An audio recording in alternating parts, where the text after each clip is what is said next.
Fait que Seigneur, on veut encore une fois te remercier de ce que ta parole nous dit que c'est toi qui nous enseignes. Alors merci de nous accorder, Saint-Esprit de Dieu, une illumination dans notre entendement pour qu'on puisse comprendre ta parole. Être toujours sur une base de plus en plus solide en vue de pouvoir marcher avec toi, mais en fonction de ce que toi t'as établi. On est invité dans, au fond, ton alliance. On a été mis en Jésus-Christ. Alors on prie en son nom afin qu'on puisse, Seigneur Dieu, voir, Père, que par nos vies, tu puisses continuer à glorifier le nom de Jésus. Merci d'ouvrir notre intelligence, de nous enseigner encore ce soir, Père, dans le nom de Jésus. Amen. OK, donc on est toujours dans le premier chapitre des Saintes Écritures et ce soir, on va voir ensemble l'article 6 et 7. D'accord? Donc, l'article 6. Tout le conseil de Dieu, c'est-à-dire toute chose nécessaire à la gloire de Dieu, au salut de l'homme, à la foi et à la vie, est ou bien expressément consigné dans les Écritures saintes, ou y est contenu de façon nécessaire. Rien, à aucun moment, ne peut être ajouté ni par une nouvelle révélation de l'Esprit, ni par des traditions humaines. Donc, on comprend encore une fois qu'un credo, c'est une réponse qui, à une époque, qui, en passant, peut être encore très, très valable aujourd'hui. Le danger ici qui veulent empêcher, deux sources. Le mysticisme et malheureusement, on peut voir en ce moment, à cause des médias sociaux, il y a plein de gens qui inventent plein de choses. Il y a même des gens, un de mes amis, finalement en France, m'a envoyé un lien d'un pasteur qui, avec toutes sortes de théories, commence à annoncer que le Seigneur va revenir dans la décennie qui s'en vient. Moi, j'en reviens pas comment ils peuvent toujours nous dire des choses pareilles. Quand il est clairement dit dans les Écritures que le Seigneur va revenir comme un voleur. À moins que vous ayez un voleur très bien éduqué, qui prenne rendez-vous avec vous, puis qui vous laisse sa carte avant de vous voler, vous ne savez pas quand est-ce qu'il va venir. Donc, le Seigneur le dit même clairement à ses disciples, ce n'est pas à vous de connaître ces moments-là. Nous, l'Église, on est prêts de toute façon que le Seigneur vienne nous chercher. Que ce soit par notre mort personnelle ou que ce soit la fin des temps. Ça lui appartient. Donc, les révélations de l'Esprit, il n'y en a plus. Ça, c'est très important qu'on puisse le comprendre. Il n'y a plus de révélations. Il y a maintenant le ministère de l'illumination du Saint-Esprit. OK? Donc, c'est vraiment distingué. Révélation, elle est contenue dans le livre. Elle est contenue dans de la Genèse à l'Apocalypse. Vous avez tout ici la révélation que Dieu donne qui est inscrite. Maintenant, ce qu'on doit prier que le Saint-Esprit nous accorde, le ministère du Saint-Esprit dans notre vie, c'est l'illumination de notre entendement. En d'autres mots, il va nous instruire ces choses. Ça, c'est le premier point. Ils ont ajouté ici ni de tradition humaine, ni des traditions humaines. Parce qu'inévitablement, ils étaient obligés de faire une réforme. Et n'oubliez pas, cette réforme, elle a été précédée par beaucoup de gens qui en sont morts. Parce que quand vous touchez souvent des institutions qui ont pris contrôle et que ce n'est pas les Écritures qui prennent, au fond, l'autorité finale, bien, ces gens-là vont préserver leur structure. Mais le problème, c'est que ces structures, c'est, par exemple, je ne sais pas moi, une des choses les plus faciles, ils ont carrément ajouté aux Écritures par, je ne sais pas comment ils appellent ça, là, l'histoire des indulgences, ou encore une fois, de dire que Marie, c'est l'Immaculée Conception. Parce que pour eux autres, ben, ça ne se peut pas qu'il soit né Jésus d'une femme qui serait impure. Mais Jésus, finalement, il est venu sauver le monde. Mais si tu veux penser niaiseusement comme ça, eh bien, si Marie ne pouvait pas être impure pour avoir Jésus qui est pur, bien, il fallait que sa mère aussi à Marie ne soit pas impure pour avoir un autre pur. Mais oui, ça n'a pas de bon sens. Puis le problème, de toute façon, même si tu trouves une logique, si ce n'est pas dans les Écritures, c'est rejeté, point final. On regarde finalement les textes qui vont nous montrer ici. 2 Timothée, chapitre 3, versets 15 à 17.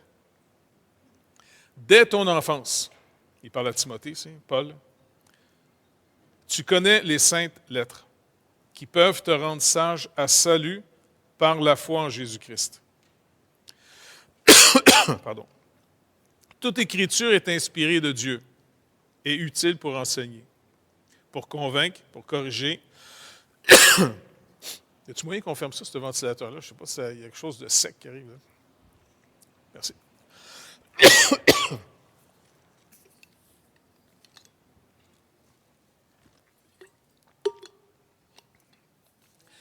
Donc, les Écritures sont utiles pour enseigner, pour convaincre, pour corriger, pour instruire dans la justice, afin que l'homme de Dieu soit accompli et propre à toute bonne œuvre. Remarquez ici, comme instruction intéressante, depuis ton enfance. Timothée a été élevé dans la foi de sa mère et de sa grand-mère. Et ça, c'est un encouragement pour nous tous. Il ne faut pas oublier que son père n'était pas juif à Timothée. Il a marié une juive. C'est pour ça que Timothée s'est fait circoncire plus tard, parce que l'apôtre Paul a dit à Timothée, bien, si tu te fais circoncire, on va avoir plus d'accès envers les Juifs pour continuer à annoncer l'Évangile, parce qu'il était de sa mère. Puis c'est une tradition, même aujourd'hui en Israël, on se demande, par qui tu es juif, ton père ou ta mère? Puis à cause finalement de toutes sortes de choses très difficiles qui étaient arrivées en Israël, une des choses les plus horribles qui peut arriver dans une guerre aux femmes, c'est quoi? Se faire violer. Et souvent, les peuples essaient de détruire d'autres peuples en violant leurs femmes. Et donc, les Juifs, finalement, ont décrété que c'est par ta mère que tu es juif. Maintenant, ce n'est pas nécessairement biblique, c'est une tradition. Mais Paul, finalement, a fait circoncire Timothée pour l'œuvre, en vue, finalement, d'empêcher le plus de pierres d'achoppement possible pour sortir le message. Mais, quand Tite, lui, qui était grec, s'est converti, il n'a pas été circoncis. Parce que là, Paul aurait, au fond, été contre le message qu'il enseignait lui-même. Parce que la circoncision, c'est un signe de l'alliance que Dieu a faite avec la chair d'Abraham, que de sa chair sortirait le Messie. C'est très important qu'on replace les alliances, les signes d'alliance, qu'est-ce qu'ils représentent. Et c'est pour ça que Paul empêchait le côté juif de l'Église, qui était resté trop zélé, même en gardant ses traditions, parce qu'oubliez pas, c'était des traditions qui venaient de la parole de Dieu, de Moïse. Pour eux, d'abandonner ces choses-là, il y avait l'impression finalement que c'était d'abandonner des choses sacrées. Mais Paul essaie de le faire toujours comprendre, entre autres dans Colossiens, on le voit, c'était une image, c'était l'ombre des choses à venir. Ça, c'est... Donald, tu m'envoies finalement ça. C'est le vaccin, ça? Merci. Donc, pour nous, c'est très, très important de voir que l'apôtre Paul a eu un ministère très particulier, que même les autres apôtres ont eu besoin de Paul pour mieux comprendre encore l'alliance. C'est très important qu'on le réalise, parce que Pierre a été le premier à inclure Paul quand il est venu finalement témoigner comment le Seigneur s'est servi de lui et Barnabas, entre autres, dans l'œuvre chez les non-juifs. Parce que ça a été difficile pour les Juifs d'abandonner toutes leurs traditions qui venaient de Dieu, qui sont dans les Écritures.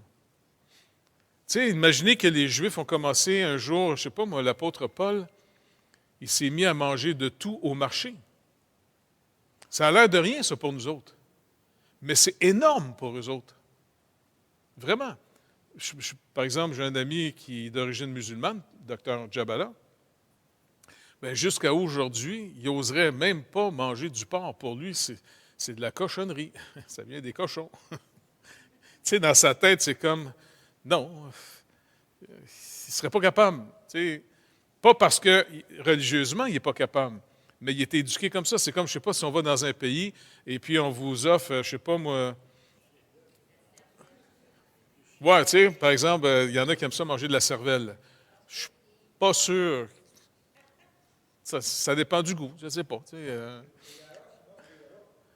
ouais, il y en a qui mangent, c'est ça. Nous autres, on pourrait manger des écureuils. C'est juste un rat avec plus de fourrure sur la queue, c'est tout.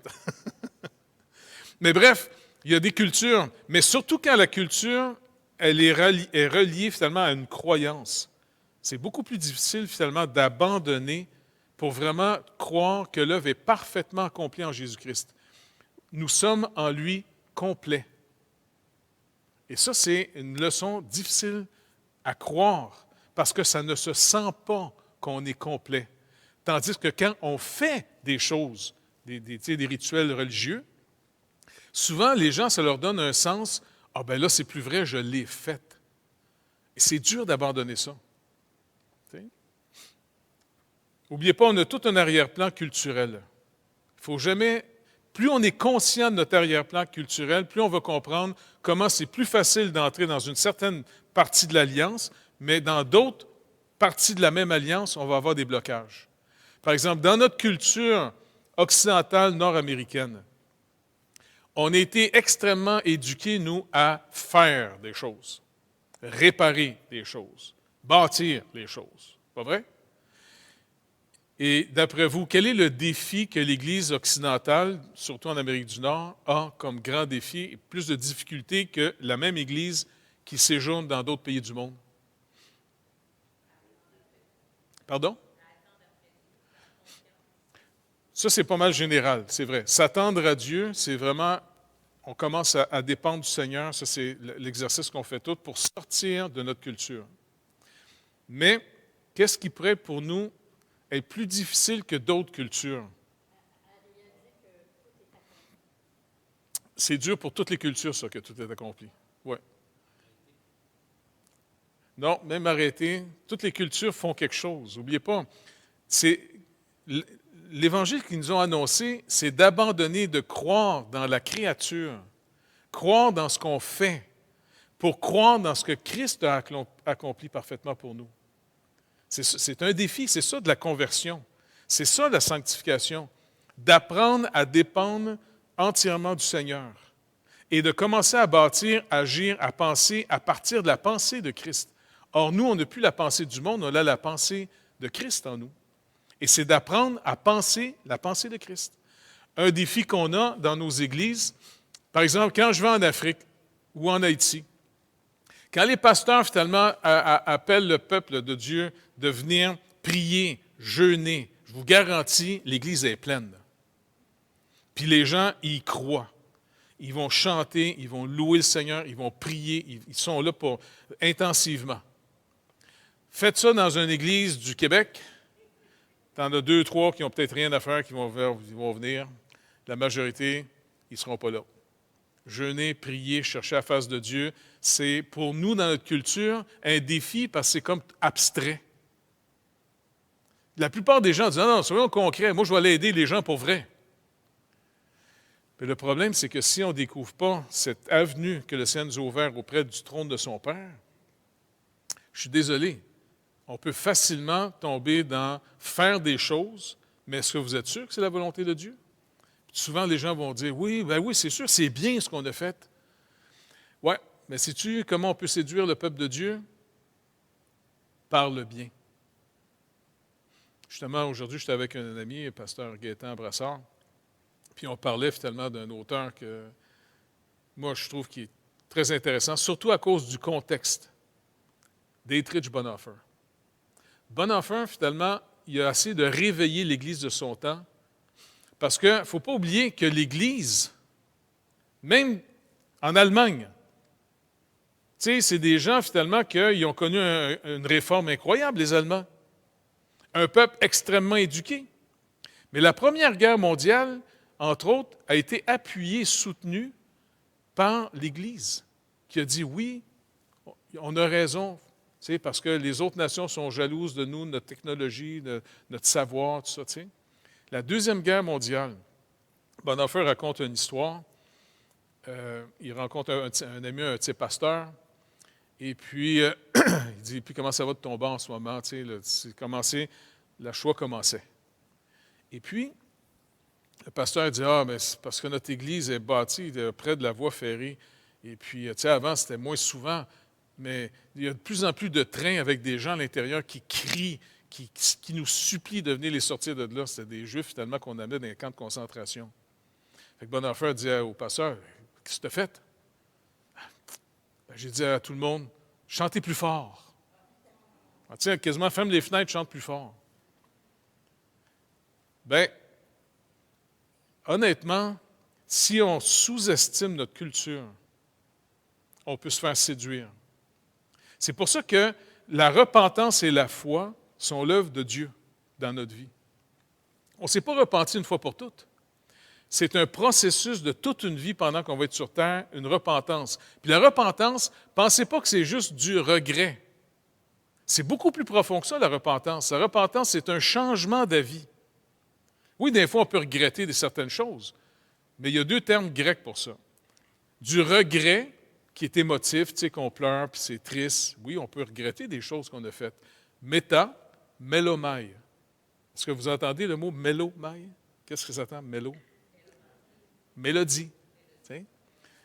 Tandis que la repentance, c'est méta, qui est encore changement. Méta, c'est changer. Nous, métanoia. Nous, l'entendement. Donc, le Seigneur va nous changer finalement notre manière d'interpréter les choses. Parce qu'oubliez pas, on a tout le filtre qui nous précède dans notre culture, qui a formé une manière d'analyser les choses, qui valorise ou qui dévalorise. Et c'est pour ça que la parole de Dieu est indispensable à la sanctification. Même notre vie de prière doit être précédée par la parole de Dieu. Tu sais, moi, j'ai souvent entendu des gens qui disent « Ah non, moi, étudier la Bible, tout ça, tu sais, la lettre tue. » La lettre tue. Tu dis « Attends, va dans le contexte, mon pauvre toi, la lettre tue. » Quand Paul parle de la lettre et de l'esprit, il parle de l'ancienne alliance puis la nouvelle alliance. Il ne parle pas quand tu étudies trop, tu vas tuer ton cerveau ou tu vas tuer le Saint-Esprit. Mais il y a des gens souvent qui disent « Non, moi je développe une vie de prière. Moi, étudier, là, lire la Bible, là, non, moi, je prie. » Oui, mais si tu lisais ta Bible, tu verrais, il y a un passage qui dit « Si tu détournes ton oreille de la loi de l'Éternel, même ta prière est une abomination. » Quand tu commences à penser que la prière justifie tout, là, c'est que tu n'as pas compris que ce qui doit précéder, c'est la parole. Car c'est la foi. Or, sans la foi, Hébreux 11, sans la foi, il est impossible d'être agréable à Dieu. Maintenant, la foi, ce n'est pas un sentiment. La foi, elle vient de ce qu'on entend, et ce qu'on entend vient de la parole de Christ. Donc, avant, n'oubliez pas, on retrouve notre position d'enfant devant un père. Et qu'est-ce qu'un petit enfant a besoin? Eh bien, il a besoin d'adultes. Il a besoin d'un père et une mère qui y parlent. Si tu ne parles pas à un enfant, il n'apprendra jamais à parler. Donc, on est des répondants. Et spirituellement, à plus forte raison, Jésus dit, quand vous priez, dites « Notre Père ». Donc, un père s'adresse à ses enfants, et plus tu passes du temps avec ton père, bien, plus tu vas ressembler à ton père. C'est comme ça que la famille se fait. Donc, c'est pour ça que la parole de Dieu est indispensable. Sinon, on va vivre de notre propre pensée des choses. Et souvent, les gens ont l'impression que ce qui est de Dieu, c'est bien, et ce qui est du diable, c'est mal. OK, c'est assez classique et facile, ça. Mais en réalité, si tout concourt au bien de ceux qui aiment Dieu, est-ce que, par exemple, un gars comme Joseph, qui se fait vendre par ses frères, en plus, il a un coup vendu en Égypte, il a de l'intégrité, le gars. La femme du maître, elle veut coucher avec lui. Lui, il dit non. En plus, elle l'accuse de l'avoir violé. Il se retrouve, après ça, en prison. Si bien égale Dieu, mal égale le diable, ben, il aurait dû dire, non, Dieu, tu fais rien, c'est le diable qui est en train de gâcher ma vie. Il me semble que tu m'avais donné un appel, je suis supposé devenir quelqu'un d'important. Et puis, de quelqu'un d'important, ben, je ne suis même plus chez nous. Et puis, en plus, je ne suis même plus un esclave. Je suis un esclave faussement accusé, en prison. Un croyant qui a des faux stéréotypes dans sa tête aurait abandonné le Seigneur. Il aurait craqué bien raide. Mais, on voit ici un homme qui s'attend au Seigneur, marche avec le Seigneur. Avec le peu qu'il y avait à l'époque, n'oubliez pas, on est avant l'alliance qui est établie avec Moïse. On est au niveau des promesses que Abraham, son grand-père ou arrière-grand-père, a reçues. Écoutez, sa Bible, là, elle est facile à mémoriser, il n'y a pas grand-chose, là, tu sais. Mais le peu qu'il y a, il y croit. Et donc, c'est pour ça que si nous, on ne s'attache pas aux Écritures, et surtout si on n'attache pas nos enfants à connaître les Écritures, il dit, gars, dès ton enfance, tu connais les saintes lettres qui peuvent te rendre sage à salut. Puis si on revient un peu plus tôt dans la même lettre, au chapitre 1, verset 5, vous allez lire ici, « Je garde, Paul dit à Timothée, je garde le souvenir de ta foi sincère. Cette foi qui se trouvait déjà chez ta grand-mère Loïs et ta mère Eunice. À présent, cette foi-là, elle habite aussi en toi et je suis pleinement convaincu. » Donc, c'est pour ça que nos enfants, c'est vraiment important, parce que, n'oubliez pas, nos enfants, c'est par mimétisme d'abord qu'ils vont apprendre. Fait que si on exagère notre comportement à l'Église, et puis à la maison, on a un autre type de comportement, on est en train de dire finalement à nos enfants, c'est pas vrai ce qu'on fait, c'est une pièce de théâtre. T'sais? Parce que les enfants, des fois, peuvent se demander, hey, c'est fou, quand on est à la maison, mon père, c'est comme un loup. Puis quand on embarque dans la voiture le dimanche matin, plus on approche de l'Église, il a l'air d'un caniche en arrivant. Et on devrait rester à l'Église tout le temps, c'est bien plus sécurisant. Parce que dès qu'il rembarque dans le char, après le culte, le loup revient, puis le caniche part. Donc, c'est vraiment important d'avoir une foi sincère. T'sais, en passant, là, vous êtes mieux d'en mettre moins, que ça soit vrai. OK? Parce que non, parce que les frères vont me juger. Ben oui, mais ils vont te montrer finalement que tu ne l'as pas pantoute. Mais si tu es un acteur, tu te fais des histoires à toi-même. Et les enfants sont très intuitifs. Ils observent. Et souvent, tout leur côté raisonnable est beaucoup moins développé. Ils ont beaucoup moins d'éducation. Ils ont moins d'expérience. Mais ils ont un aspect intuitif face aux adultes. C'est vraiment fascinant. Des fois, les enfants ont peur de certaines personnes, puis tu ne sais pas pourquoi, puis ils aiment d'autres personnes, puis ils ne savent pas pourquoi non plus. Donc, c'est vraiment important de voir que la parole de Dieu soit pas quelque chose de lourd, mais quelque chose de vivant. Comment on est content de connaître la vérité. Et puis d'apprendre, encore une fois, à nos enfants comment vivre des promesses du Seigneur. Par exemple, une qui est simple, le Seigneur Jésus a dit qu'il serait toujours avec nous, que jamais il va nous abandonner. Bon, c'est d'apprendre à l'enfant de vivre d'abord avec la personne de Christ dans notre maison. Parce que nos maisons doivent être sanctifiées aussi. Et ils apprennent comment ils peuvent avoir leur propre relation à leur niveau avec le Seigneur. Et le Seigneur va prendre toutes sortes d'opportunités pour manifester sa présence. Donc, ça va être plus que juste une croyance ou une philosophie ou une religion. Ça va être vraiment, tu vis de l'Église à chez vous, partout, tu vis toujours avec un petit clan qui croit au Seigneur, qui marche avec lui, qui vit avec lui. Tu vois tes parents prier, tu vois comment tes parents ont des défis, comment ils vont rencontrer ça. Qu'est-ce qu'ils te racontent de ce qu'ils ont eux-mêmes vécu avec le Seigneur, comment ils s'attendent au Seigneur. Et ça, c'est tellement important, parce que trop souvent, on dirait qu'on met des excès. Puis l'excès, là, je vous le dis, je ne sais pas, c'est pas un de nos premiers ministres qui avait dit ça, hein, il y a bien longtemps, en parlant de la culture. Tu sais, des gens cultivés, ceux qui n'ont pas beaucoup de culture, ils disent, c'est comme de la confiture. Moins tu en as, plus tu l'étends.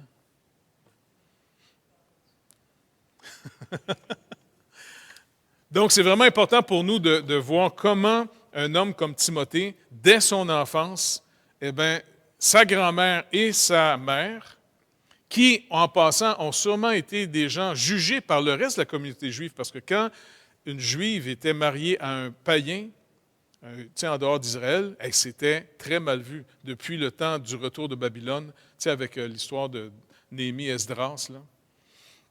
Mais elle a pris quand même au sérieux. On ne sait pas dans quelles conditions elle a été mariée. Les gens n'avaient pas la même liberté qu'on a nous aujourd'hui. Là. Mais cette femme-là, elle a quand même mis le fondement dans la vie de son enfant. Et plus tard, Paul le reconnaît en disant « Je suis pleinement convaincu que cette même foi sincère est dans ta vie. » Un autre passage pour soutenir encore une fois la parole de Dieu ici, pas de révélation nouvelle et pas de tradition humaine, dans Galates.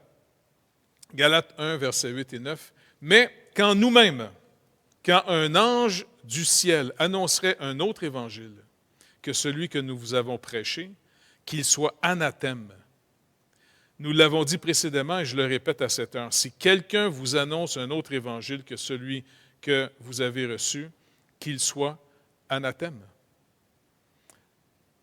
Quand on va même dans le contexte un peu plus loin, même Paul dit, même si nous, on revient vous annoncer un autre évangile, qu'on ait le même anathème. Donc, c'est vraiment important. Et vous avez remarqué ici qu'il va inclure un ange.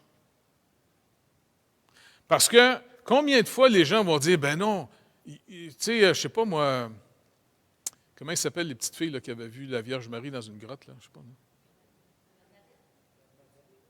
Bernadette, peut-être? Ben, Bernadette, elle vient de notre église, elle est bien gentille, elle n'a pas vu la Sainte Vierge. En tout cas, il y avait trois enfants, je ne sais pas. Lucie? En tout cas, bref, je ne sais pas. Mais ces enfants-là disent avoir vu une apparition. C'est là qu'ils ont fait le fameux sanctuaire, je pense à Lourdes après. Et je me rappelle même à l'époque, je pense que l'Église était même très réticente. T'sais. Mais de toute façon, ça aurait dû éclairer bien simplement en disant, écoute, on ne doute pas que tu as eu une vision. Tu sais, souvent, attaquez pas finalement s'ils ont eu une vision ou non. Il y en a peut-être eu une vision. Il ne faut jamais oublier qu'il y a un monde surnaturel. T'sais? Surtout, encore une fois, c'est dur dans notre culture d'y croire. Parce que nous autres, on est très mécaniques. Hein? Quand on parle de choses surnaturelles, on a de la difficulté à le croire. Mais bref, il aurait pu juste retourner aux Écritures et dire, même si un ange, même si la Vierge Marie, même si un apôtre vous annonce un autre évangile que celui qu'on vous a annoncé, qu'il soit anathème. Et dans l'Épître aux Galates, Paul va vraiment encore remettre toute l'emphase sur l'œuvre accomplie entièrement, parfaitement et totalement que par Jésus-Christ. Il dit, vous avez reçu le Saint-Esprit, puis les miracles qui ont été faits au milieu de vous, là, sur quelle base ça s'est passé? Est-ce que c'est parce que vous avez fait des œuvres de la loi et puis que vous méritiez, ou c'était simplement parce que vous avez cru le message qu'on vous a dit, par la foi? Il les ramène encore à la foi, de l'œuvre de Christ. Tous les bénéfices de l'œuvre de Christ ne se reçoivent que par la foi, au moyen, encore une fois, des Écritures. Il y a Cole qui commentait ce passage-là. Il dit « La réponse de Paul à ce défi est directe. Les Galates doivent apprendre à ne pas prêter attention aux qualifications extérieures du messager. Parce qu'il y a des gens qui peuvent être impressionnants. Imagine un ange t'apparaît. Ça doit être un peu impressionnant, ça, de voir ça. Ou, à l'époque, qu'est-ce que Paul est en train de corriger un peu plus loin dans l'Épître? Parce qu'il va citer une situation que même des grands ont craqué. C'est Pierre qui voit venir les judaïsants, des gars de Jérusalem, de l'Église de Jérusalem, qui disent qu'ils viennent de chez Jacques. Et ils s'en viennent. Et c'est impressionnant de voir des légalistes. Je ne sais pas pourquoi ils ont le don d'impressionner, surtout ceux qui vivent par une foi simple et biblique. Parce que quand tu vis par la foi seule, je ne sais pas comment vous dire ça, tu n'as pas grand-chose pour impressionner le monde. Parce que tu vis entièrement de l'œuvre d'un autre. Tu n'es pas en train de montrer tes médailles à tout le monde. Ça va? Même Pierre. Moi, la première fois que j'ai lu ça, quand j'étais tout jeune chrétien, j'étais tellement content de savoir que Pierre avait craqué. C'est un apôtre qui a marché avec le Seigneur. Des années plus tard, dans son propre ministère, là, on ne parle pas d'un gars qui vient de se convertir il y a 3 semaines. L'apôtre Pierre lui-même est intimidé. Donc, c'est pour dire, hey, prenez ça au sérieux. Les religieux, les gens qui sont très impressionnants peuvent vraiment nous écraser. Alors, Cole continue en disant, nul doute qu'ils avaient été impressionnés par ces augustes figures de l'Église mère, qui semblaient revendiquer l'autorité apostolique pour leur message. Loin de les recevoir, ils ne doivent même pas recevoir Paul lui-même s'il viendrait prêcher un autre évangile que celui-ci. Le contexte, vous vous rappelez, c'est dans 2 versets 11-13, qui dit « Mais lorsque Céphas vint à Antioche, je lui résistai en face parce qu'il était répréhensible. » En effet, avant l'arrivée de quelques personnes envoyées par Jacques, il mangeait avec les païens, et quand elles furent venues, il s'esquiva et se tint à l'écart, par crainte des circoncis. Avec lui, les autres Juifs usèrent aussi de dissimulation, en sorte que Barnabas même fut entraîné par leur hypocrisie. Écoute, Barnabas aussi! C'est pas trippant, ça? C'est le fun de voir des grands se péter les dents des fois en disant « ben je suis pas si pire, tu sais, OK, c'est le fun, gloire à Dieu. » C'est vraiment la grâce qui nous soutient. Puis la réponse de Jacques, parce que plus tard, si on va dans les Actes, Jacques va écrire une lettre pour corriger le tir. Parce que Jacques, il dit, la réponse de Jacques par rapport à ces personnes qui se disaient envoyées de l'Église de Jérusalem dans Actes 15, 24, il dit « Ayant appris que quelques hommes partis de chez nous et auxquels nous n'avions donné aucun ordre, vous ont troublé par leur discours et ont ébranlé vos âmes. » Jacques lui-même reconnaît que les gars, là, ils ont de la difficulté à gérer l'Église à Jérusalem. Parce que dans Acte 15, puis un peu plus tard, quand Paul va y retourner dans Acte 20, vous vous rappelez, Jacques et puis ceux qui sont là à l'Église, là, les anciens, vont dire à Paul, il y a eu un grand réveil ici à Jérusalem. Beaucoup de Juifs sont venus à la foi. Et qu'est-ce qui typifie d'eux autres? Comment il les caractérise, ces gens qui sont venus à la foi? Est-ce que vous vous rappelez? Il donne une caractéristique. On va tourner les Écritures pour voir ça, OK?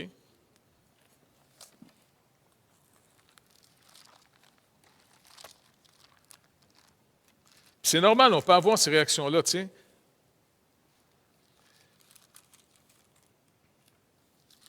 Donc, c'est dans Acte 19. Non, Acte 20, excusez.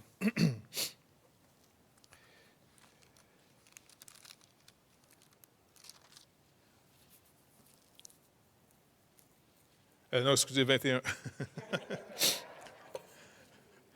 Non, ça apprend aux gens à compter, c'est pas ça. Donc, au verset 17, il est marqué ici, 21-17, « Lorsque nous arrivâmes à Jérusalem, les frères nous reçurent avec joie.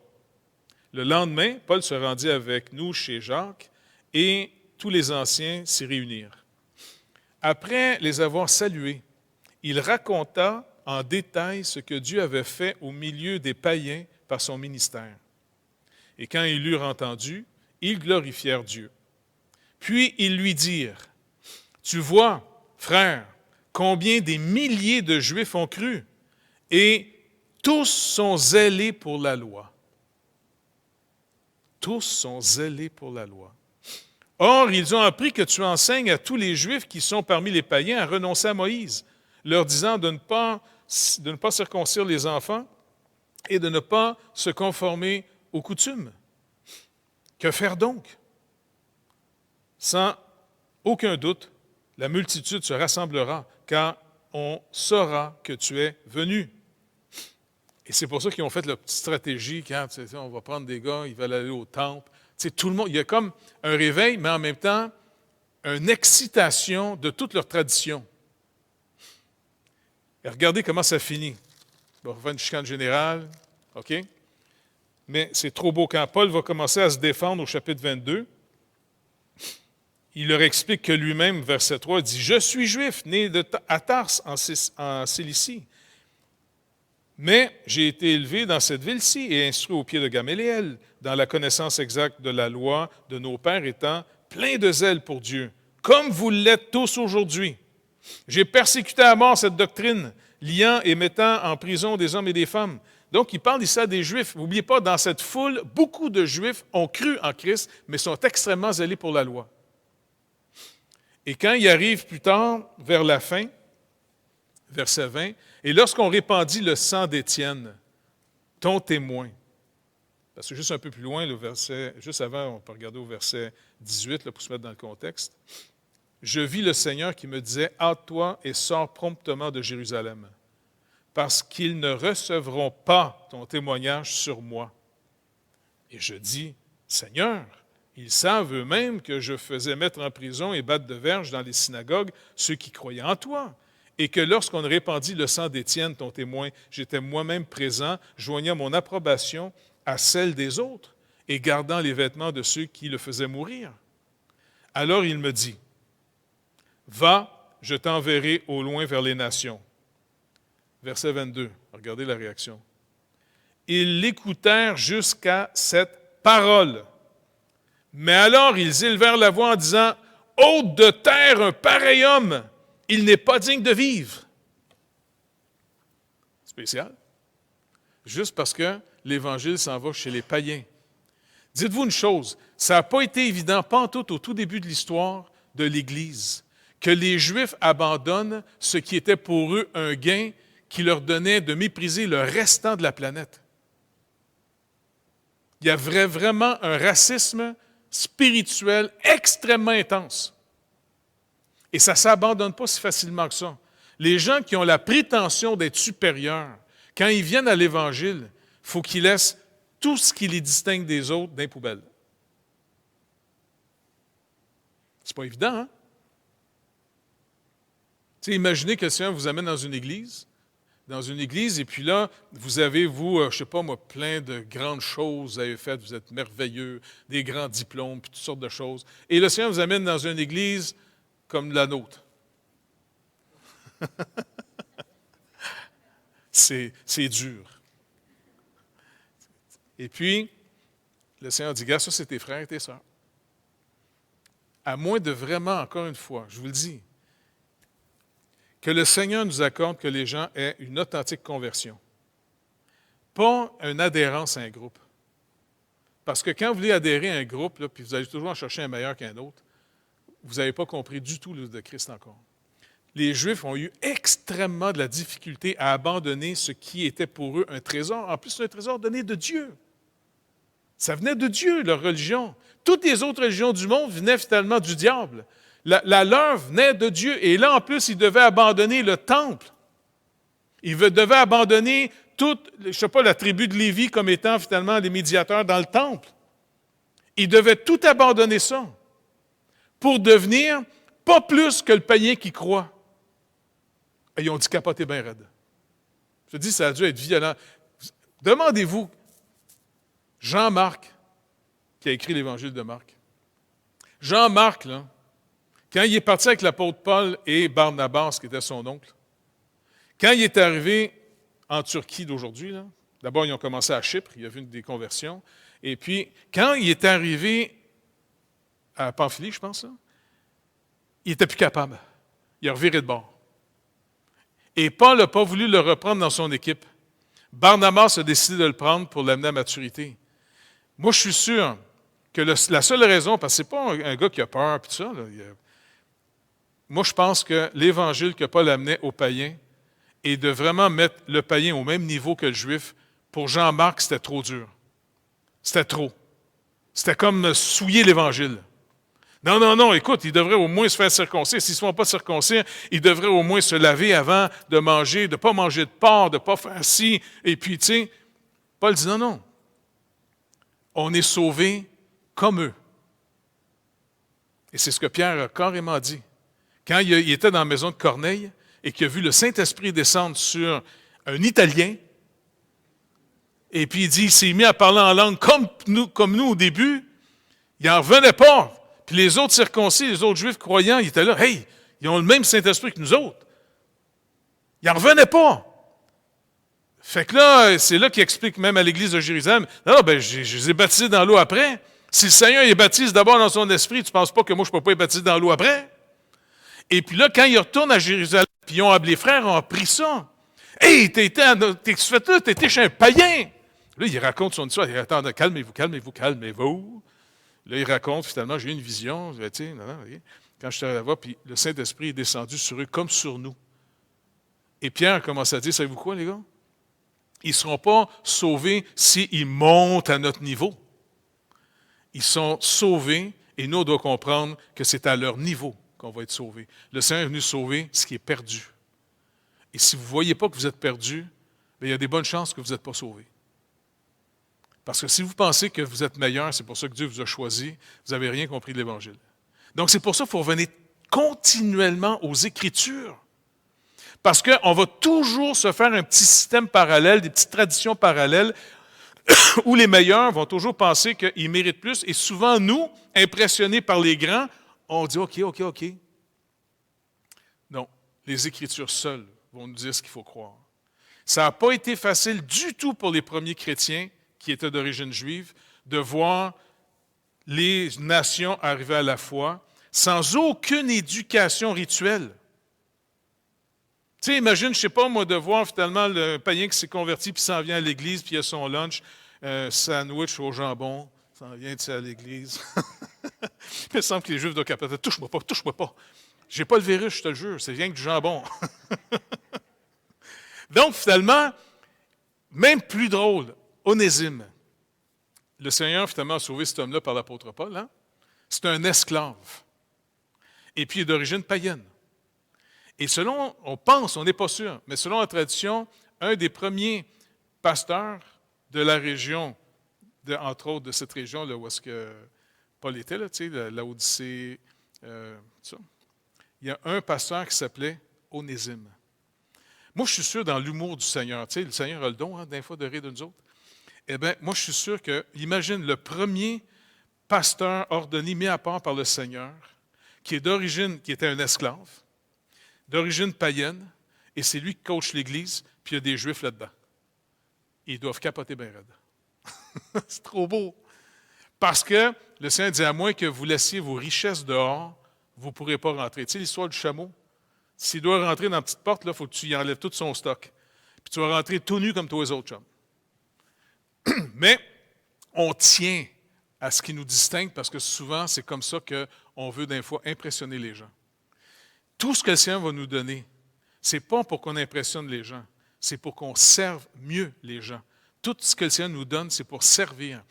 On ne peut servir que si on découvre la liberté que Christ nous donne. Il faut une grande liberté pour servir les autres. Trop de gens vivent dans l'humiliation. Oh non, je ne me ferai plus niaiser, moi je ne me ferai plus niaiser. Ben, écoute, si tu ne veux plus te faire niaiser, va voir le Seigneur pour qu'il te déniaise parce que tu n'auras pas la capacité de servir. Tu ne seras pas capable de servir. Quand les Juifs sont sortis d'Égypte, la première génération qui ont été humiliés, brisés par Pharaon, quand ils sont sortis, là, ils ont été un cauchemar pour Moïse. Et en plus, cette génération-là, ils ont sorti d'Égypte, ils ont vu ce que nous autres, on n'a jamais vu. Écoute, ils ont vu finalement la colonne de feu, ils ont vu les 10 plaies sur l'Égypte, ils ont vu la mer s'ouvrir devant eux autres, ils ont vu comment Dieu a noyé l'armée de Pharaon en arrière, ils ont vu finalement la manne, ils ont vu l'eau sortir du rocher, ils en ont vu du stock, c'est pas croyable. Dieu manifestait sa présence dans une colonne de feu, une colonne de fumée en plus au plein milieu du camp.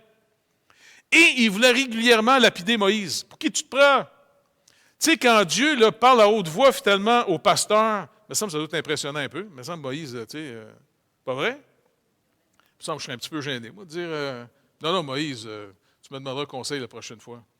Fais pas juste écouter la colonne de feu qui est là, tu sais. C'est quoi? C'est une manifestation de Dieu quand il parle. Puis même, c'est dit, il parlait comme il parle à un ami. C'est pas arrivé souvent dans l'histoire de l'humanité, ça, que Dieu a parlé comme ça à quelqu'un. Et malgré ça, les gens, dans leur humiliation, dans leur blessure profonde d'avoir été brisés avant, n'avaient pas encore la liberté de pouvoir servir. Quand tu as été opprimé, souvent, tu veux, quand tu vas être dégagé, parce que dans la tête des gens, si tu es élevé par quelqu'un qui t'écrase, la journée que tu es dégagé de ça, tu vas avoir le réflexe en disant « je ne suis plus écrasé, donc je peux écraser ». Il faut réapprendre la liberté que Christ veut nous donner. Quand le Seigneur est venu, qu'est-ce qu'il a dit? Vous m'appelez Seigneur, vous avez raison, je le suis. S'il y en a un qui avait le droit d'exiger, c'est bien lui. Il est le Créateur. Tout est à lui. Il vient humblement en humain, en serviteur volontaire. Moi, je suis sûr que les gars ont capoté ben raide quand ils ont vu Jésus déshabillé puis mettre juste un petit linge, tu sais. Puis surtout, les Juifs sont pudiques en plus, tu sais. Mais ça fait « hey, hey, hey », tu sais. Il a là un petit linge de rien, et puis il va chercher une bassine d'eau, puis il va laver les pieds des gars. Tu te rappelez? Pierre capote ben raide, là. Non, non, non, non, non, non, tu sais. Il dit, regarde, tu me laisses faire ce que je dois faire. Si tu ne comprends pas, tu n'as aucune part avec moi. OK, donne-moi un bain de bord. Tu sais, Pierre, c'est tout ou rien. Tu sais, mais ils étaient bouleversés parce que pour eux autres, c'est le maître. Puis finalement, ils ne pouvaient pas concevoir que Jésus, en tant que maître, il va les servir. Le Seigneur dit, regarde, dans mon royaume, les forts, c'est ceux qui servent. Les faibles, c'est ceux qu'on sert. Donc, les gens qui exigent d'être servis, ne dérange pas, on va les aider. C'est des faibles. Un petit bébé gros de même, là, ça crie bien gros. Ça exige d'être servi. C'est un petit monarque. Mais s'il grandit, il va devenir un serviteur. Mais tant qu'il est petit de même, crée-moi, il exige. Donc, tous ceux qui exigent d'être servis, qui veulent être considérés, ben c'est des petits poutres. Dans le royaume de Dieu, c'est des pauvres petits poutres. Amenez-y un petit verre d'eau chaude ou bien du lait chaud, puis ça va les aider à faire leur petit rapport après. Tu sais, parce que, tu sais, ils ont besoin d'être servis. Bon, j'arrête de délirer, on continue.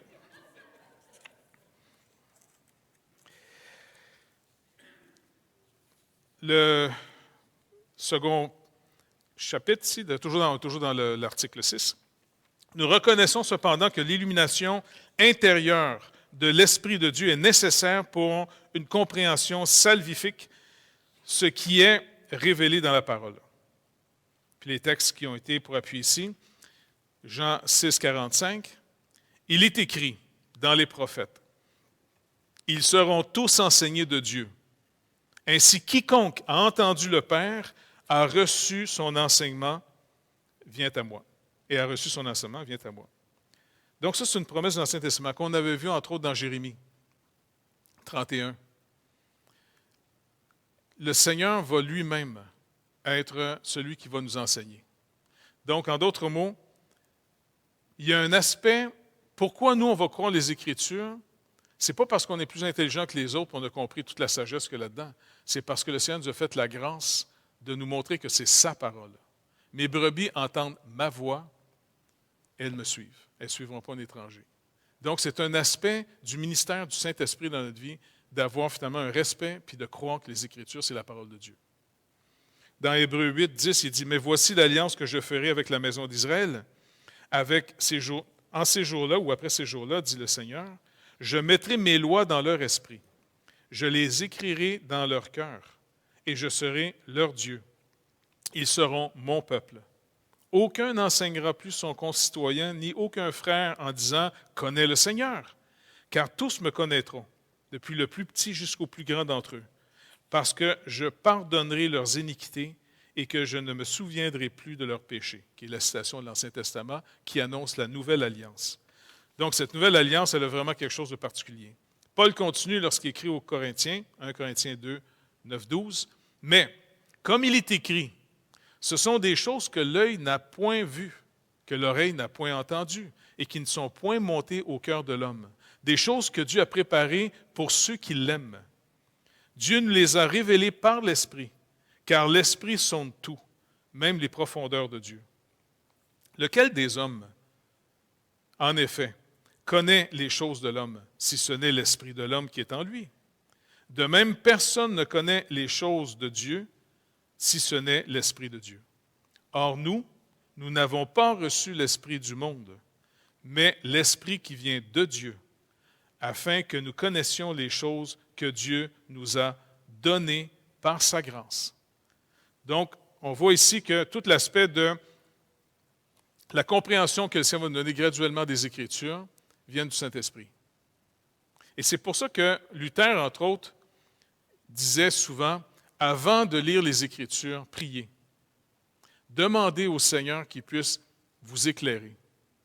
Parce qu'il cite entre autres les Proverbes, je pense au chapitre 3, qui dit « Ne t'appuie pas sur ta propre sagesse, mais reconnais-le dans toutes tes voies, et il va aplaner ton sentier. » Donc, c'est vraiment d'aborder les Écritures toujours en disant « Seigneur, ça c'est ta parole.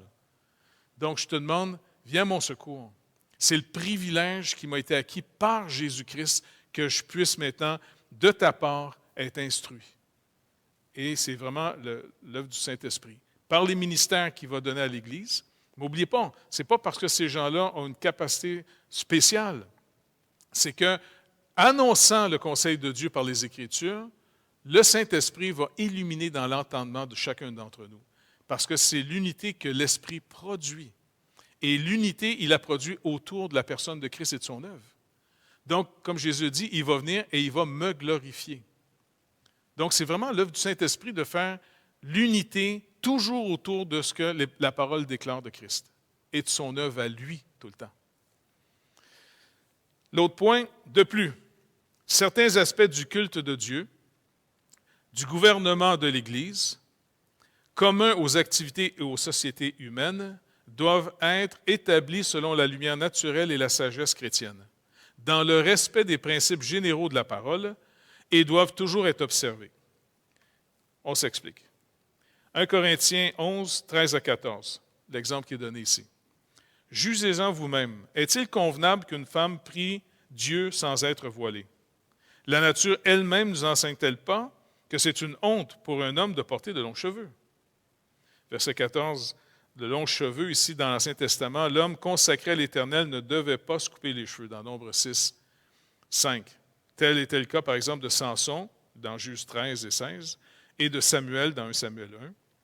Mais, selon les époques, les mêmes réalités n'ont pas toujours les mêmes significations. Et le chrétien est appelé à tenir compte de ce que communique sa tenue dans sa culture, pour que l'interprétation que ses contemporains vont donner de sa manière d'être et de se vêtir doit être digne de l'Évangile. C'était en passé dans un bas de page ici de la Bible du Sommeur. Donc, beaucoup de gens se demandent, OK, le voile pour les madames. Grande question, c'est pas vrai? Ça fatigue bien du monde. En passant dans notre église, si une femme veut garder un voile, il y en a qui ont un voile ou qui mettent un petit chapeau, il n'y a pas de problème, on respecte. Il n'y a pas de problème. Mais ceux qui n'en mettent pas, pas de problème. Maintenant, il faut essayer de comprendre. Il dit, est-ce qu'il est convenable? On parle d'une convention. Ce n'est pas parce qu'il n'y a plus d'homme ni femme en Jésus-Christ qu'on ne doit pas vivre dans une réalité qu'il y a encore des hommes et des femmes. Maintenant, regardez. Tout dépendant de la culture. Par exemple, si on revient ici en Amérique, il y a peut-être, je ne sais pas moi, 100 ans, 150 ans, les femmes qui se montraient juste le mollet, tu sais, parce qu'à un moment donné, je n'ai jamais trop compris pourquoi tout le monde aimait ça. Tu sais, les danses en France, le cancan, je sais pas. Ouais, tu sais.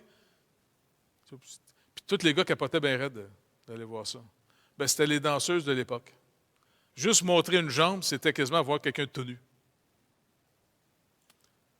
Plus tu caches, plus les gens veulent voir. Donc, dans les cultures, par exemple, je me rappelle les premières fois que, quand je me suis converti, j'avais 18 ans, tu sais, c'était en France, dans le sud de la France. Ce qui m'a mis un petit peu en état de choc, je vais être honnête avec vous autres, parce que j'étais dans un camping. Devinez, c'était quoi?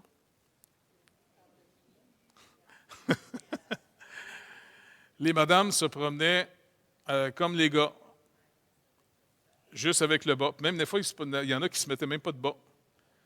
À 18 ans, pour un jeune homme qui était en santé à l'époque, c'était très, très fatigant. Je vous garantis, c'était troublant, c'était pas croyable, je n'en revenais pas. Puis là, je me disais, mais regardez, la France et au Québec, pourtant on n'est pas loin des uns des autres, pas vrai? Au Québec, une femme sur une plage là, qui serait tout nue ou juste pas de haut, ça ne serait pas tellement... Tu sais? À moins qu'ils vont une partie de la plage à Oka, il y en a qui se promènent tout nus, pareil là-bas. Mais dans certaines cultures, en passant, les seins d'une femme ne sont pas toujours considérés comme étant un objet sexuel. Par exemple, quand on va en Afrique, entre autres, on monte dans les petits villages du Nord, tu sais, vers le Sahara un peu, là, avec Pasteur Cujo, souvent les madames sortent de leur petite maison, tu sais, et puis ils ont un pagne, ils s'en viennent, les seins à l'air, puis ils prennent juste une couverture, ils s'en viennent tranquillement, bien relax, tu sais. La plupart des gars sont là, oh! Ils ne savent plus où regarder les pauvres, tu vois? Mais les autres hommes regardent nos gars, nos petits blancs, en disant, coudonc, t'as jamais eu une mère, toi, là? Elle t'a jamais nourri? En voulant dire, écoute, c'est quoi ton problème? Mais si tu vas dans une autre culture, la parole de Dieu nous a demandé une chose très importante, la pudeur. Et la pudeur, c'est un code moral qui peut varier d'une place à une autre. Par exemple, si on travaille dans l'été ici, là, il fait chaud, qu'est-ce que les gars font souvent quand ils ont trop chaud? Ils enlèvent leur T-shirt. Les madames, ils enlèvent-tu leur T-shirt? Je le sais que c'est injuste. Mais c'est un code de pudeur. Puis en passant, les gens disent, non, non, c'est le Seigneur qui l'a demandé. Il n'y a pas aucune place dans la Bible, et surtout sous la loi. Si vous voulez toujours savoir finalement qu'est-ce qui était encore sous la loi, retournez sous Moïse. Il n'y a pas une place dans tout l'Ancien Testament qui dit que la femme doit prier voilée. Pas une place. Oui? Oui?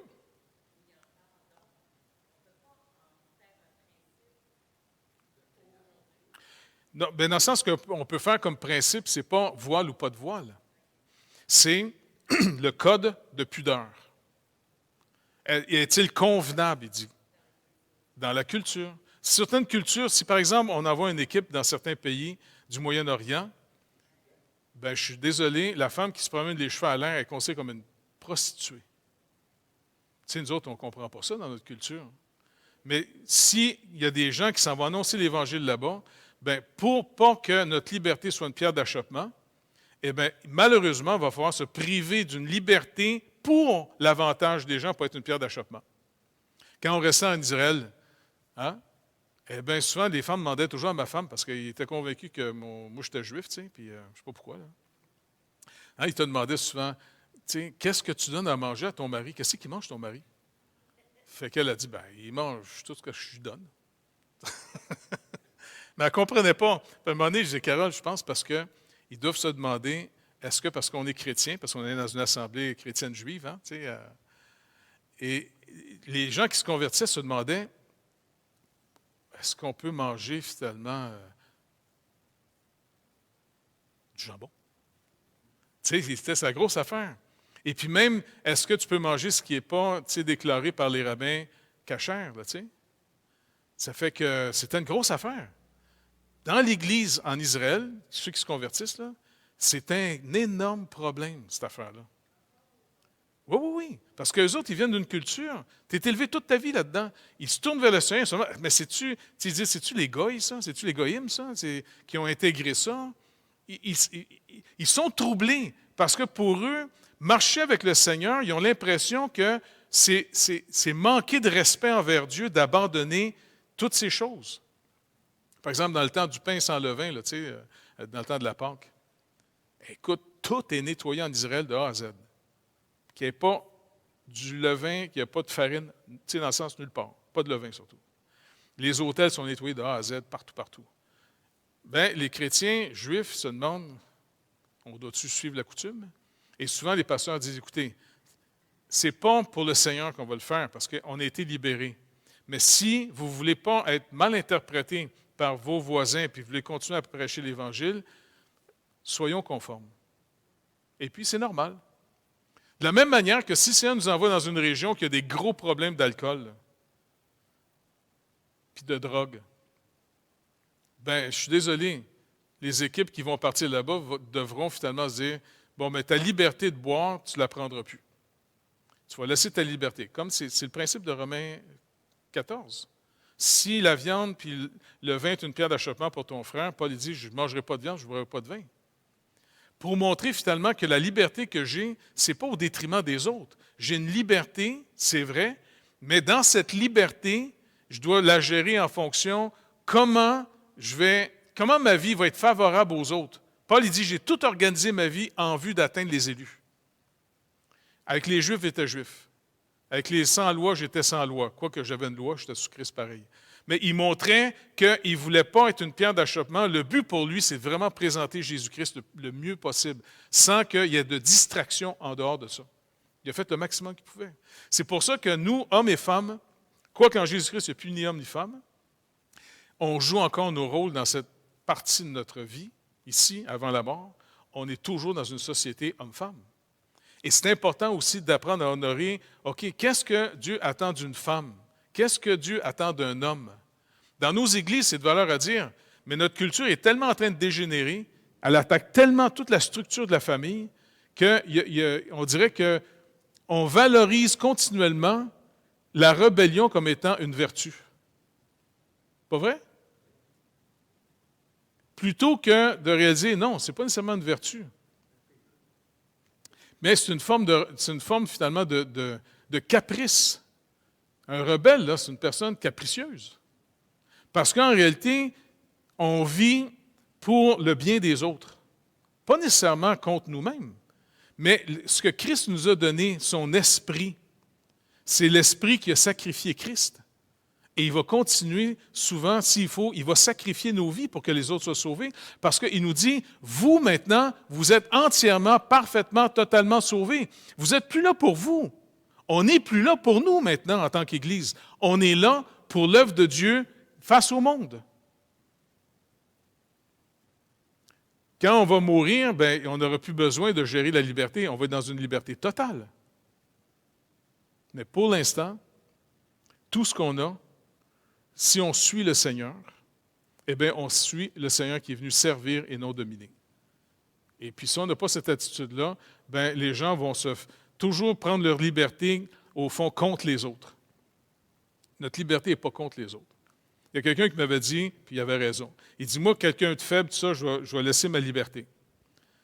Mais par contre, si je rencontre un pharisien qui me fatigue, et puis j'y ai montré finalement les Écritures, puis, s'il faut, on va prendre un verre de vin devant lui. Ça, c'est le fun, ça. Laissez-vous pas dominer par les judaïsants ou les légalistes. Par contre, faites attention de bien juger qu'est-ce que vous faites à votre liberté. Donc, c'est ça que Paul veut montrer ici par rapport aux hommes et aux femmes. Puis encore une fois, dans certaines cultures aujourd'hui, si on veut vraiment aller témoigner, il va falloir perdre beaucoup de la liberté qu'on a ici. Même des fois, on va aller dans certaines régions, puis on dit aux gens, écoutez, on ne s'en va pas en pique-nique, là. On s'en va dans des régions, prenez les vaccins, soyez prêtes, mais avertissez toute la famille que si jamais vous en mourrez sur place, là, qu'ils n'actionnent pas l'Église. Parce que là, on s'en va, on risque nos vies. Mais la plupart des gens dans les églises, ils ne veulent plus risquer leur vie aujourd'hui. Tout le monde veut venir à l'Église, tout le monde veut s'épanouir, tout le monde veut être plus heureux que jamais. C'est vrai qu'on a une grande liberté ici. Mais est-ce que de cette grande liberté que le Seigneur nous a accordée, beaucoup de moyens, est-ce que, oui, on peut en profiter, il n'y a pas de problème. C'est pas mal d'en profiter. Mais est-ce qu'on a oublié ceux qui périssent? Si on oublie ceux qui périssent, là, mais ça revient un peu à l'histoire de Bonhoeffer, tu sais, que le pasteur disait, on chante juste plus fort pour les entendre crier. C'est ça qu'il ne faut pas faire. Tu sais. C'est pour ça que Paul rappelle, il dit, quand vous vous assemblez, qu'il y ait de l'ordre, de la décence. C'est pas qu'un peu plus loin, il va finir au verset 26 en disant, « Que faire donc, frères? Lorsque vous vous assemblez les uns et les autres, parmi vous ont-ils un cantique, une instruction, une révélation, une langue, une interprétation, que tout se fasse pour l'édification. » Puis il finit au verset 40, « Mais que tout se fasse avec bienséance et avec ordre. » Bienséance et avec ordre. Maintenant, la bienséance, elle s'observe de lieu en lieu. C'est pas compliqué. Si vous changez de place, si vous changez de territoire, asseyez-vous et observez avant de parler. Observez avant d'agir pour être capable de voir c'est quoi le code. Les gens sont où ici, là? Puis même souvent avec l'ancien mouvement, c'est tellement ancré des fois que les gens ont l'impression que j'ai toute la liberté, je fais ce que je veux. C'est pas comme ça qu'on sert le Seigneur. Si on arrive souvent que le Seigneur nous envoie dans une région. J'ai toujours fait ça, pas par vertu, parce que finalement, je suis un introverti. Fait que j'aime mieux regarder ce qui se passe avant d'agir, tu sais. Mais, j'arrive dans certains pays, puis j'ai vu, il y avait tellement d'églises. Je me suis dit, pourquoi ça nous amène ici, tu sais, qu'il y a tellement d'églises? Pendant des années de temps, sur une période quasiment de plus que 20 ans, on a été là pour aider toutes sortes de missions. Tu sais, jusqu'à ce qu'on demande au Seigneur, Peux-tu nous établir dans un village qu'on puisse grandir avec les gens, puis qu'on puisse vraiment prendre le temps de connaître les gens? T'sais. Et puis, j'ai été critiqué parce que je ne voulais pas commencer une église, la Bible parle. Puis le mouvement dans lequel on était, Greater Grace, disait, non, non, tu perds ton temps. Je dis, non, je suis sûr que le Seigneur nous a appelés là. Je ne commencerai pas une autre église, c'est plein d'églises. Moi, ce que je veux toujours savoir quand j'arrive à quelque part, si Dieu nous invite à son œuvre, qu'est-ce qu'il a fait avant qu'on arrive? Il a fait quoi? Pour qu'on vienne s'associer tranquillement avec la petite portion que Dieu nous a donnée, complémenter ce qui est déjà là. Quand on est arrivé en Afrique, c'était la même chose. Tout le monde parlait, on va commencer les églises. Non, on ne commence à rien. On va aller édifier ceux qui sont là. Puis même toute une partie de Greater Grace qui était avec nous autres avant avait quitté le mouvement. Et puis, ils ont voulu se joindre à nous. Mais là, j'ai dit, écoutez, on va changer les règles parce que ça ne sera pas comme quand on travaille avec les Américains. Là, on travaille égaux. Si on vient ici, on vient chez vous, vous nous direz, c'est quoi vos projets? Comment on peut vous aider? Pas les autres, ils n'en revenaient pas. Tu sais. Ah, ouais, non, non, non. Parce qu'il y en a qui t'appellent, hey, papa, papa. Non, je ne suis pas ton papa. On est des frères, chum. Tu sais? Et puis, c'est vraiment de voir comment on va s'entraider dans l'œuvre de Dieu. C'est jamais notre œuvre à nous autres. La journée que je vois un leader dire ça, c'est mon département, c'est à moi, oh boy, là, il est infecté. Il faut le sortir de là. Il est infecté bien raide, là. Il n'est plus bon, là. C'est pire que le COVID, ça. OK, on va finir avec l'article 7. Oh boy, il est déjà 8 heures, tableau noir. Dans l'Écriture, tout n'est pas également évident, ni également clair pour tous. Bon, on voit ici le passage dans 2 Pierre 3,16 qui dit, il parle de Paul ici, c'est ce qu'il fait dans toutes les lettres, où il parle des choses dans lesquelles il y a des points difficiles à comprendre, que les personnes ignorantes et mal affermies tordent le sens, comme celui des autres Écritures, pour leur propre ruine. Donc, on voit ici, il faut faire très attention. Les Écritures interprètent les Écritures. Et donc, c'est collectivement aussi ensemble qu'on apprend à étudier les Écritures. On se parle, on pose des questions. C'est pour ça que même dans notre... un petit peu la culture de la Bible parle, là, depuis le début, eh bien, après le culte, souvent, quand on va faire des cultes normaux, là, bien, les gens, souvent, ils vont manger dans le gymnase, cafétéria, ceux qui veulent. Il y en a qui amènent leur lunch, puis sinon, d'autres peuvent acheter un petit repas. Et après ça, pour ceux qui veulent, on vient ici, puis on fait un temps question-réponse. Soit en fonction du message, ou en fonction de n'importe quel sujet. Pour qu'il y ait un lieu et un temps où les gens peuvent se poser toutes sortes de questions, sans se sentir jugé, rejeté, et ainsi de suite, là, pour qu'on puisse collectivement ensemble, où on est rendu dans la compréhension qu'on a des Écritures. Parce que c'est un développement continuel, ça. Tu sais, je veux dire, même les hommes de science, les gens de science sont assez humbles pour dire qu'ils n'ont pas tout compris là, de l'univers. Pourquoi nous autres, on pense qu'on aurait tout compris? Le peu qu'on a compris, on va se le mettre en commun, on va essayer d'aller un petit peu plus loin. Et puis, ensemble, par le questionnement, on va approfondir. Et puis, celui qui ose dire, qui pense que les Écritures disent ça, pas de problème. Es-tu capable de le soutenir quand quelqu'un n'est pas sûr? Menace-le pas, écrase-le pas. On va apprendre.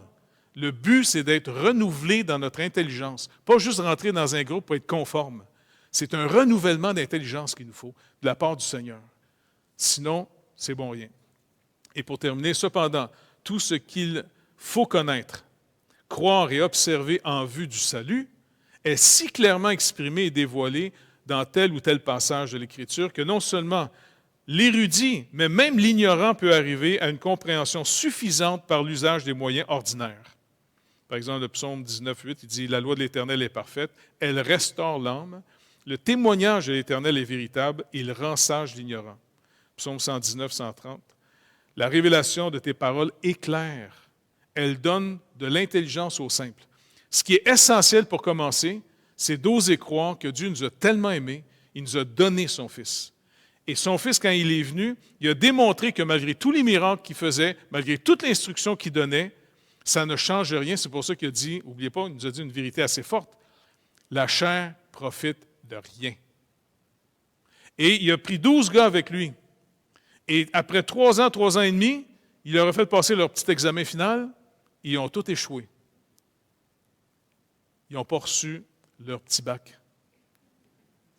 Et même Pierre, il a même entendu du Seigneur. En plus, tu as échoué, tu as un gros échec, mais je ne suis pas grave, j'ai prié pour toi et il m'a restauré ta foi. Pierre était sûr, lui, qu'il mourrait pour le Seigneur. Puis, tellement imbu de lui-même, le pauvre gars, qui dit, si tous t'abandonnent en regardant Matthieu et les autres, je ne sais pas, moi, même sur Jude, c'est un ancien zélote, lui, il devait comme... Puis il entend Pierre, tu prends pour qui, toi? Tu pues le poisson. Puis là, que le Seigneur, finalement, les restaure, dit, non, non, Pierre, quand tu vas être restauré, console tes frères. C'est pas beau, ça? C'est comme si le monde disait, même vous, les gars, avec le temps que même le Saint-Esprit était sur vous pour faire comprendre des choses, même vous allez échouer. Israël m'a abandonné, vous aussi. Vous ne pouvez plus me suivre. Mais moi, je vais revenir vers vous. Ce message-là, il est vital. Si on marche avec lui, c'est parce qu'il nous soutient. Et puis on peut rendre grâce à tous les jours. Puis quand ça ne va pas bien, comptez sur lui encore. Seigneur, c'est toi qui me portes. Contrairement à la religion où on porte les idoles parce qu'ils n'ont pas de pattes pour marcher, c'est toi qui nous portes. Fait que c'est pas beau, ça? OK, on remet ça au Seigneur. On va aller souper. Fait que Seigneur, on te remercie énormément de ce que c'est toi qui s'occupe de nous. Et qu'on soit sage, intelligent ou pas beaucoup de capacité pour comprendre, ton message pour être sauvé, ce qui est le plus important. Ça, tu dis simplement, c'est un don gratuit. Tu ne mettras pas dehors celui qui vient à toi. Alors, Seigneur Jésus, merci énormément. Et continue à nous éduquer afin qu'on puisse de plus en plus te ressembler. Bénis, Seigneur Dieu, bénis-nous. Bénis toute la région. Bénis toutes les églises autour, puis qu'on puisse développer vraiment une confrérie ensemble pour vraiment s'aider les uns les autres, pour mieux servir en ton nom. Fait que merci d'avance, Père, au nom de Jésus. Amen. Bonne fin de soirée, tout le monde.